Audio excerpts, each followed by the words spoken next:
The process of ritual, this idea of ritual, has been part of my work for quite a number of years.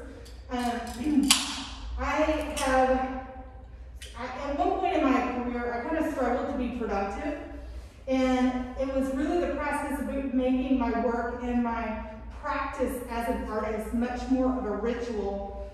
Did my work really take huge steps forward? And it really began when I had a young child and a busy life as a teacher, and trying to figure out how can I integrate the process of making and being an artist into a complex and really full life. And I know many people kind of struggle with that. And so what I did is I initially started just 15 minutes a day in 2013 and just kept adding that time over a period of time. And so kind of really building up a practice as an artist was kind of what I felt like was a really important first step.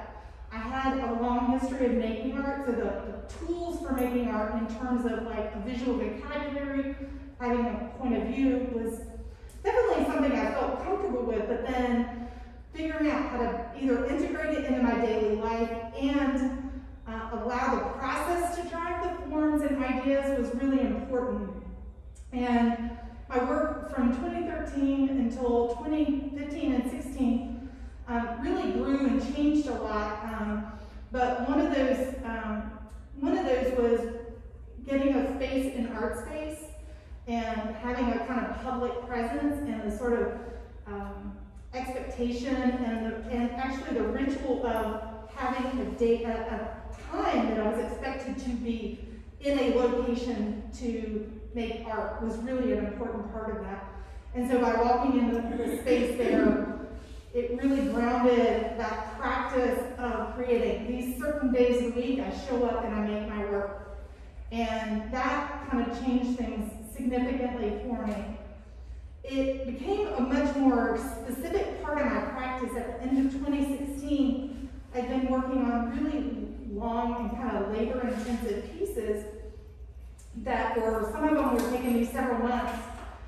And they were much more two-dimensional at that point, and although my training had been in sculpture, and I was really longing to get my work sculptural again, but I didn't have large space and tools that I had had in graduate school and undergraduate, and so I was like, what is a way that I can do that? And so I decided that if I can't work large, and I don't have the space for that, I'm going to create small pieces and create a lot of them.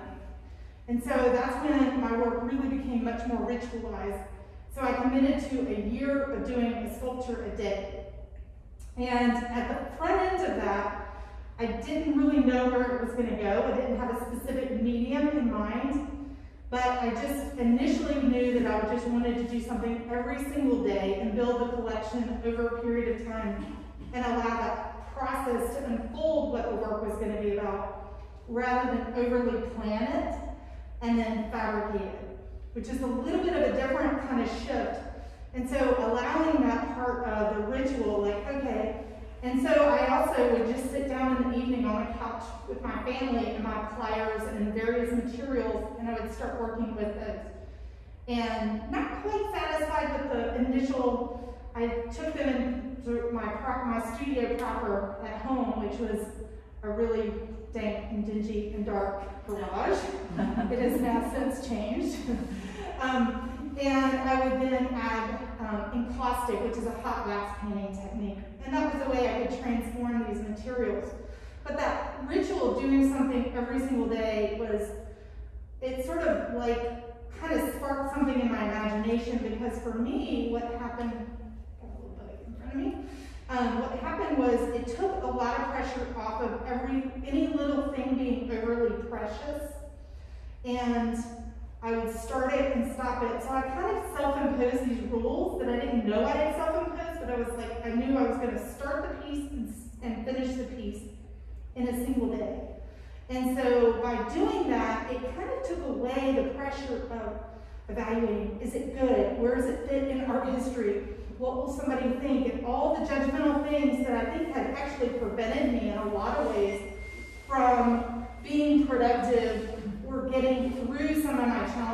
working. And so that process really shifted my work, and I think 15, 20, 30 days into that, it really, the materials and the process started to kind of make sense. What I realized is that all of a sudden I wasn't thinking, that the work was kind of flowing out of me in a way I had never, ever experienced before in my career. And I kept thinking, oh, the ideas are gonna dry up. I've spent all the good ideas, they're not gonna happen. And what I realized is that there was a momentum building, and that as I made more pieces, more ideas came. And that was not always the case for me. In graduate school, I struggled, and I was like overthinking, and I was trying to be smart and whatever they tell you to do in graduate school. And so the process, it just allowed a kind of freedom of creating that allowed me to just lean into the skills that I had and the experience that I had, the many years of making things, teaching other people how to make things, of just different practices, and all of that kind of wove together to become a much more sustainable practice as an artist. And what I found with the practice of kind of having a ritualized day-to-day practice is that it took the pressure off of like thinking about what the end result was supposed to be, but instead it put it on the curiosity of what could be. And there's a little bit of a shift that's different with that. And so each kind of day I would be like, well, let's see what I discover today. Instead of like, how can I make this so it gets in a gallery? Or how can I make this so it looks good to this kind of person or whatever?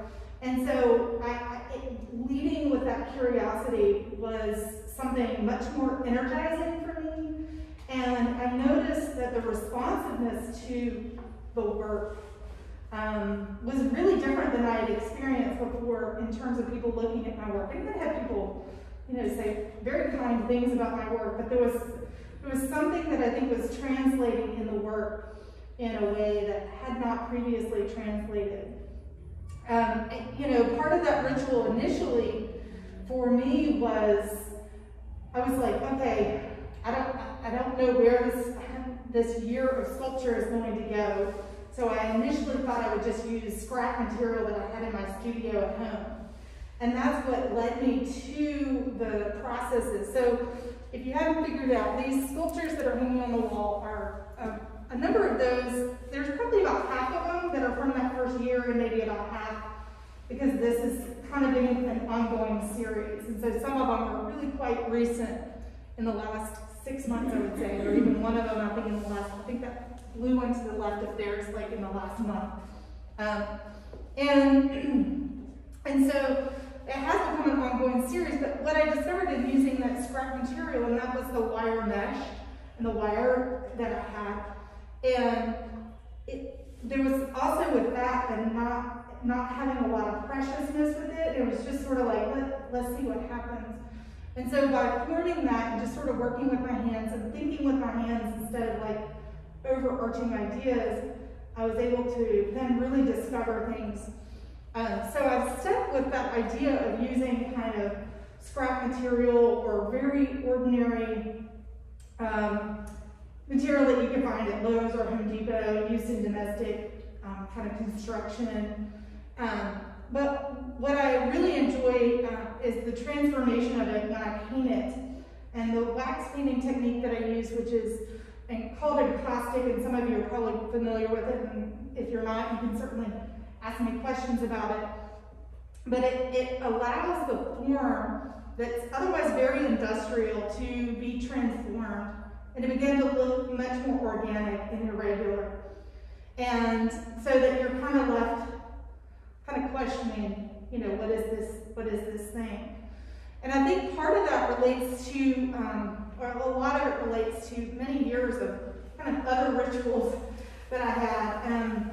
That before, in periods where I was not as productive as an artist, I found that I was really gardening and walking in nature, and the recording of that information, either just through, oh, this is what my garden, or this is what's blooming, or just through the digging of that became a sort of arsenal of visual vocabulary that kind of really manifests in this work many, many years later.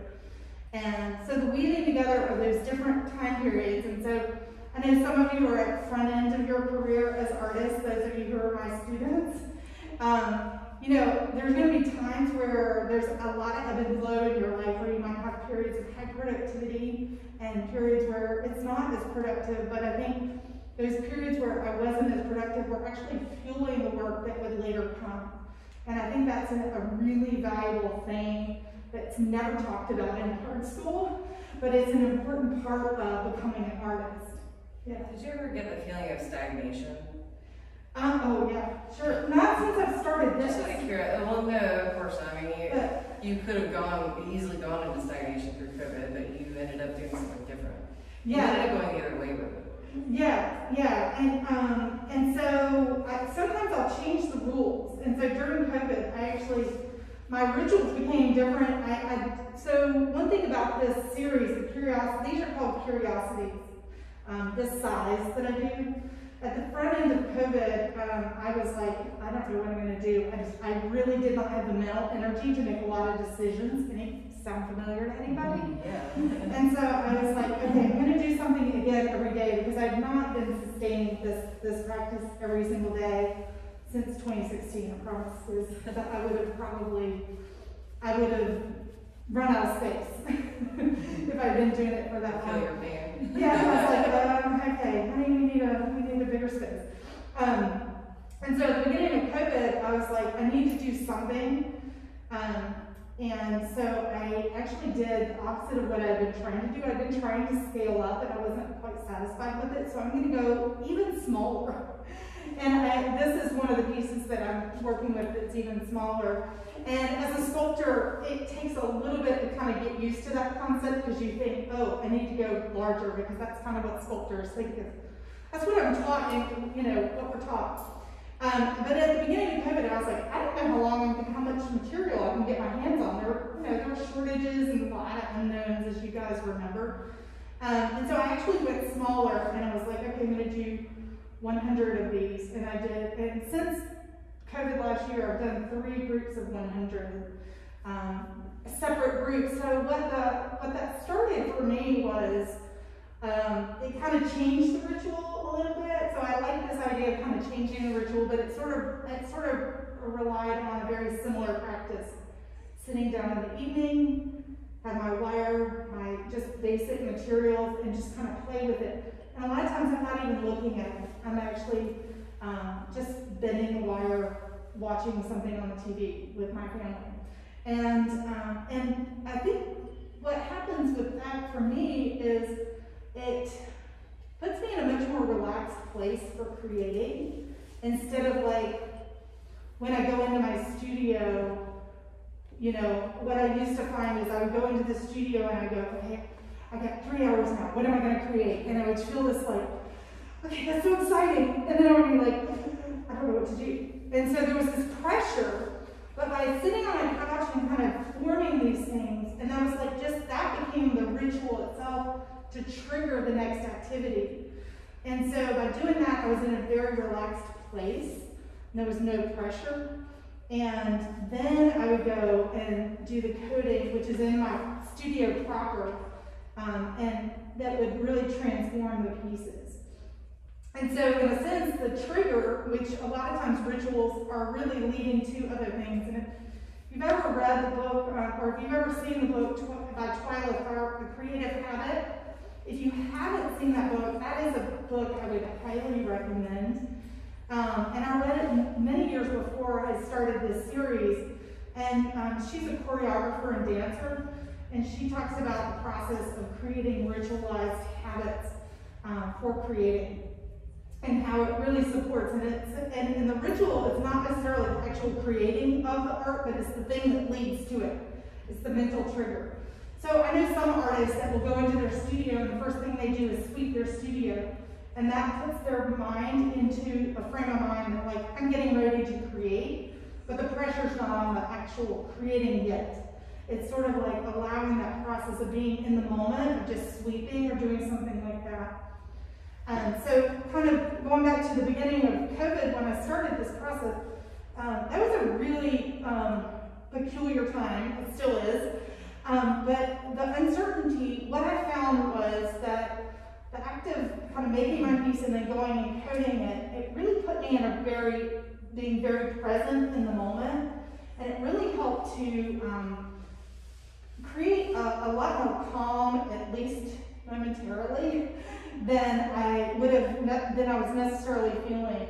And so it became almost meditative for me because it was really just working with my hands at that point, because I had the piece formed.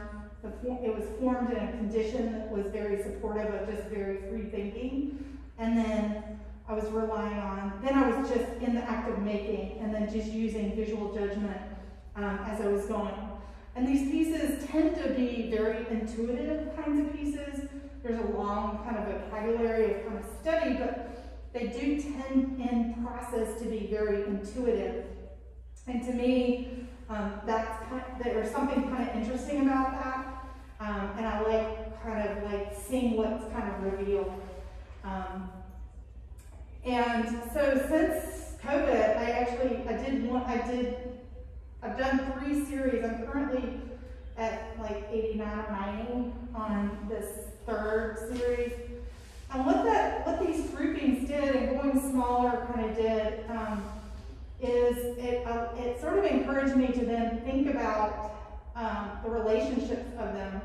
So the first year that I did this series, I did not have a plan or a relationship from one day to the next.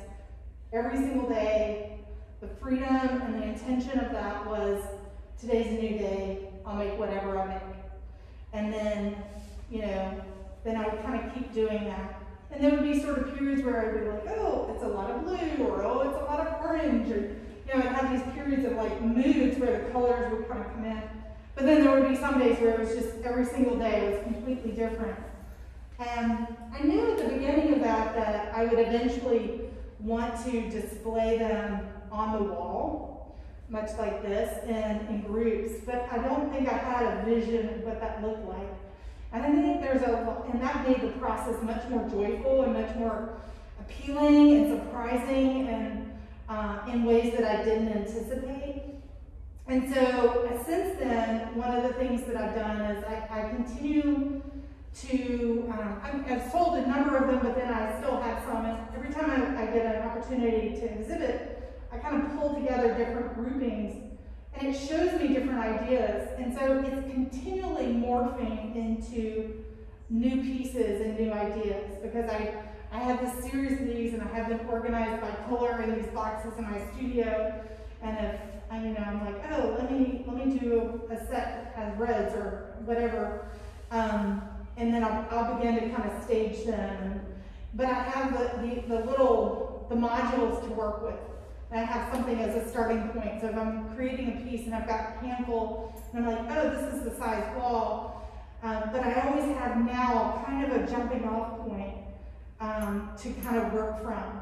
Or if I'm ever kind of like, if I'm feeling stale with the work, there's so many ideas because of the habits that I created that there are a lot of things that I'm like, oh, I need to go back to this. This is so interesting. Or like there's all these different directions that I could go in, and they're kind of stored up.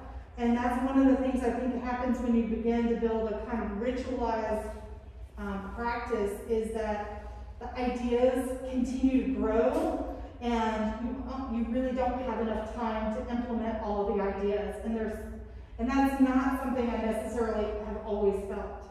And so I'm such a huge advocate of using daily practices, even if it's not something that becomes your forever practice.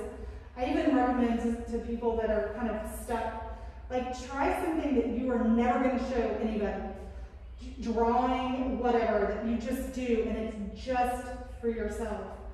And it can be a watercolor, it can be a pencil, it can be marker, it can be whatever feels good and is easy to access, and that is a material that you enjoy. And do that every day for 30 days, or 50 days, or a year, whatever it is. And without any expectations. And I think if you create that space, and that's one of the things I felt is like when I created a space of like play instead of like pressure, it really changed how my work, how I approached my work. And it made it more fun than it had ever been, and it felt like it was the work I had been meaning to create for years and years and years, which was, you know, something that was kind of surprising to me. So did it just click for you? It did, in ways that I would never. In grad school, I had friends, and I was like, "How do you do it?" The stuff just flowed out of them, and I was always kind of stuck in my head. And the process of creating and sort of the space that is conducive for creating wasn't necessarily part of the vocabulary in the programs that I was in. And I wish it had been part of the kind of conversation, because I think it would have been useful. Like, what are the things that support figuring out how to make what you are meant to make, or meant to make right now? I don't mean to like make it grand, but what, you know, and what are the things that become the stepping stones? And I think also for me, you thinking about that as like just little tiny stepping stones made it much more appealing than feeling like, oh, if I had said I've got to create 365 pieces, I would have been like, that would have been overwhelming. Like, where do I start? But if I'm like, okay, I just need to create something today, and one foot in front of the other, and it's liberating in ways and exciting in ways that I really didn't anticipate. Hearing you speak, like sometimes I'm thinking about like the difference between an artist and an artisan, and the distinction that's drawn, and I guess what comes to mind is like the practice of it. And I'm imagining that when you set this time aside every day, you get to kind of explore skills that maybe if you're like, I've got 3 hours in the studio and I want to make something, and this is my time potentially for the week. I'm gonna do this. It's a lot of pressure. Versus like, I'm just gonna practice this kind of skill to see if I can improve it, get better, refine it, see what I like, and kind of just play. Yeah. And it creates a climate of improving that just naturally happens. And I have the luxury of having a day job that allows me that I'm not making a living from my work. And so, and there's nothing wrong with that. There's certainly, you know, I encourage people. I couldn't do the job that I do, the day job, and tell people, you know, you should go be an artist if I didn't think it was a viable way to make a living. Which is actually, I'll address that in a minute, but yeah, it does create a space where the experimentation is fostered, and the end result is not prioritized, but the process is prioritized.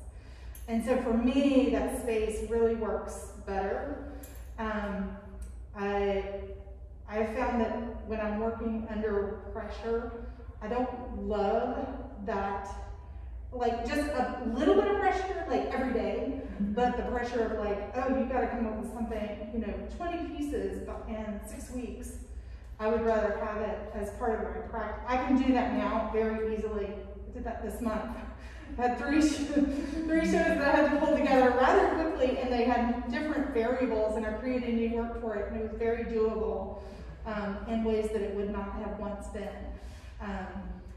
But I had such a deep well of kind of resources to draw from because of the existing practice that it made it very doable to do that. Can you see a difference, like in the work when you started your everyday practice versus where you are now? Like, what is the change you've seen? I should ask my husband to address that, because I showed him a piece last week and I was like, oh my gosh, can you believe this piece? I gotta redo it. I can't put this out in public. It's like even just the way I coat the pieces. Like I look at some of the early pieces and I'm like, I gotta redo this. I gotta add to it. They're much rawer, and that's actually not bad, but my craftsmanship and my personal standard with the work itself is in a really different place. And I'll pull out pieces in the first 100 and I'll be like, oh God, you know, like why did I really show this? And I felt so proud of them. I'm still proud of the body of work, and when you see a wall of them, And I've displayed them, about 400 of them in a gallery one time. And I had a full gallery. It was rather large at a community college in Wilmington. But, you know, you don't notice, but I notice those things. But, so the work has changed in that regard. But also, you know, with these new series, these smaller pieces that, if you've seen my work on Instagram, and I know a handful of you have, the way I'm organizing them and the way I'm making them and the way I'm kind of creating much more intentional groupings was an offshoot of this year of play, and then the subsequent exhibitions that I did where I was given spaces and they were like, bring 250 of these pieces and here's your wall, do whatever, you know. And by then having that freedom to play and display and arrange, and it has led to other kind of where the work is now. And also, I think initially they tended to be very monochromatic, maybe a few little variations, but now the colors, you know, I'll do spots and patterns and things on them. And so my interests just kind of ebb and flow with them, so yeah. I'm really enjoying hearing what you have to say about them, and I like the idea that you've like gone smaller. So because like this past year has made like our bubbles, our spaces, our like moments smaller. Yeah. It's like reflected there. But I was wondering if your choice of material besides ease, is there an importance for like the rigid, like how rigid the metal is with like the softness of the wax? Yeah. So the metal has to have a degree of rigidity because wax doesn't do well with flux. Because the encaustic actually has an ingredient in it. So it's beeswax with pigment, and then there's a resin in it that gives it a little bit of hardness. And it's one of the things that make it kind of adds to the shine, but it also hardens over a period of time. And so it can make the wax a little bit fragile. Like, so if a piece falls on the ground, it can crack, and it will. And so each piece does need to be formed in a way that's kind of structurally stable. So I kind of will move it around and make sure that it doesn't really have a lot of flux to it. And so that does, in some ways, dictate some of the shapes. So if I'm like this piece right here that's kind of twisting upon itself, there's probably a couple of places where I kind of attached it to itself in order to stabilize it, because that, especially the longer stances, and that's one of the things that's created and sort of a requirement to keep my scale down, is that this particular metal, the larger the stance of it, the more kind of give creates, because you have a long plane of that material and it sort of bounces. There's some ways you could stabilize it. I would need to have a welder set up, and I don't currently have a space that I can do welding. I have a background in welding, but I don't have a space to do welding. And then also the logistics of painting a really large piece with the encaustic has a lot of challenges in and of itself. And I really love the process of the encaustic. I like the roots that it's connected to nature. And then I like the surprise, just a little lack of control. Like I can control it, but I can't fully control it. There's just this little bit of out of control kind of quality that I actually like, because it surprises me. And that's what makes each day, each kind of piece I do, a little bit of an act of discovery. And to me, that's one of the things that brings me back every day to keep making things, is like, what can I discover today? So, any other questions? Yes? So when you get started with the mesh or the wire, are you selecting the size that you're going to use for that day in the beginning, or do you do that as you go, and then do you add to it as you're working, or do you just kind of like pick what you have and go from there? Yeah, so that's a great question. So in the Curiosity series, a lot of days I would just cut a random shape and go, you got to create something like that. And let's see what it is. And I can trim stuff off here or there, or I can add something a little bit. I don't like to add a lot because it creates more points of weakness potentially. I've gotten good at that now, and I can do that successfully now, but initially, I didn't know the variables as well. And so with the little ones I'm doing now, I have the series that I'm actually in the middle of right now. I have a kind of loose proportion, and I'll go cut, these like 2.5 by 6 inch strips of it. And it changes if I go one way with the mesh versus the other way, because it will create different shapes, and that's something I know now that I didn't know originally. Because there are different ways I can bend it depending on it's like the grain in wood, there's some different kinds of complexity. And so I have a loosely standard shape now. So I have a sort of boundary. I like creating boundaries and sort of like specific limitations, because I think that gives me something to kind of bump up against, rather than feel the openness of, oh, I could do this, and I could do this, and I could do this, and I could do that. Those rules and kind of parameters help me a good bit.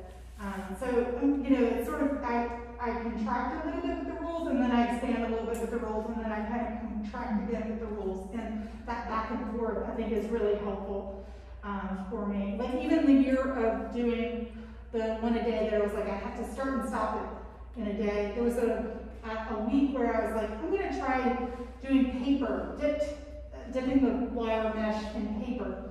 I can't finish that in one day because paper has to dry. And so I made 5 or 6 of them in one day. I had to let them dry, and then later on I did the coating and incorporated them into the series and posted them every day. So another part of my ritual is the posting on Instagram, because that holds me accountable. And some of you have been following me and friends with me and long before Instagram.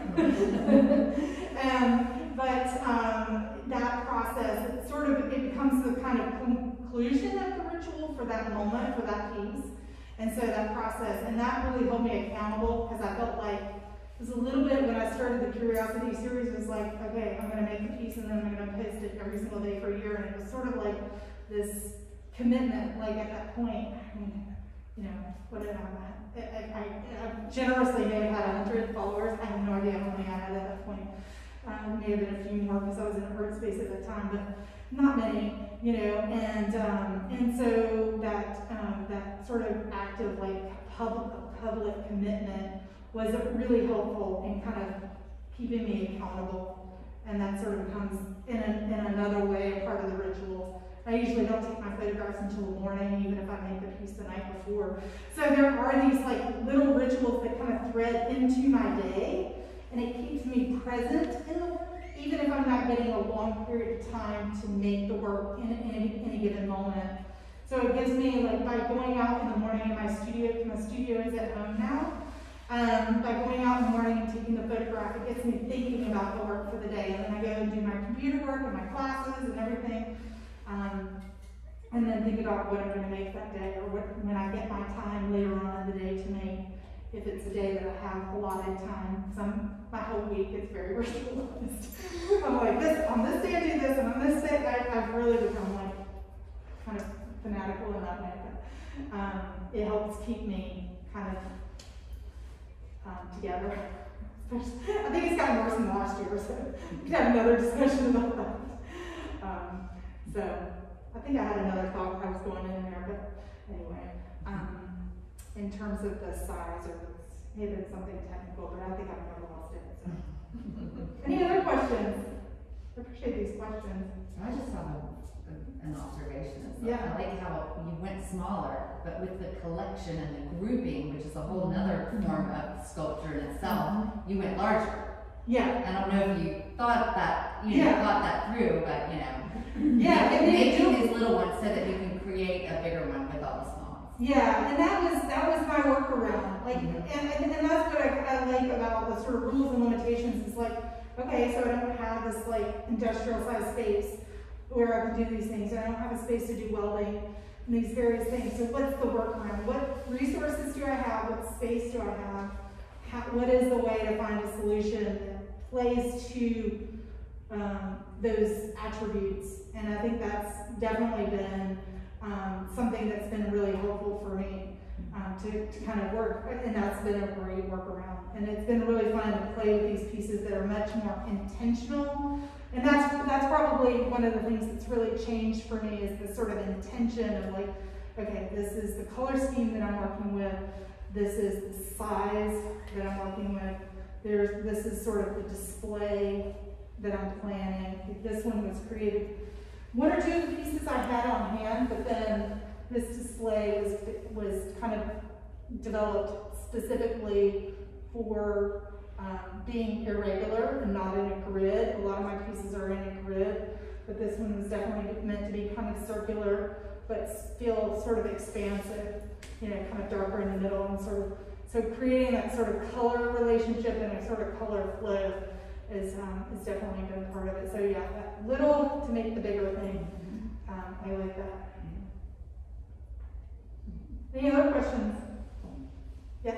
What's the process like mixing the beeswax with the pigment? So I get mine pre-made. It comes in these bars from a company called R&F, and they're out of Kingston, New York, and they are a lovely company. If you ever want to learn in caustic, they have these wonderful workshops during non-COVID times. And they're very generous online with the sharing. They have a lot of videos and stuff. But they look like bars of soap. And so I like to get mine pre-mixed because the consistency, occasionally I have bought dry pigments and mixed mine. Like that pink right there, the really vibrant neon pink, is from a dry pigment that I mixed with the medium, which is already just the plain beeswax with the damar resin. I like the consistency and the texture and the reliability of the pre-made pigments from a company. And there are a couple of other companies that I like, but I'm really pretty loyal to that company because their pigments tend to be really vibrant. They're very heavily loaded, so I always thin them out with a little bit of non-pigmented beeswax or caustic medium. And so it allows a bar that's about that big to really be stretched for a good bit. But that way I know, and particularly because of recently being much more intentional with my color groupings, that way I know that if I need to duplicate something, to repair something, to add to a group or something, I know exactly, I write down what the color is, and the pigment, and I can get that consistency. And so, and I work on a palette. It's just like a piece of metal that has a hot plate underneath it, and so I swirl my paint around on there and add the beeswax to thin it if I want it more translucent. And so it's a weird process to see that, but it's really kind of amazing and fun. And one day when post-COVID, I'll have some demo or something. Do you ever mix colors? Yeah, I do. I enjoy mixing the colors, and you know, like the gradient I'm doing now is just like one pigment and white, so there's a very specific kind of control. These I was not as consistent. I would just mix stuff willy-nilly, and I love doing that because I love the process of color mixing. Several people in here are painting classes with me. They know I love mixing color. Yeah, so and that way you can mix it just like you could watercolor, acrylic, or oils, and get just any kind of other kind of color that you want, you know, more muted or whatever. So, all right. Any other questions? Love these questions. Thank you. Thank you. Thank you so much. And feel free, we can kind of mingle and you can ask individual questions or whatever. But thank you so much for coming. I really appreciate it. And I appreciate your curiosity about my work.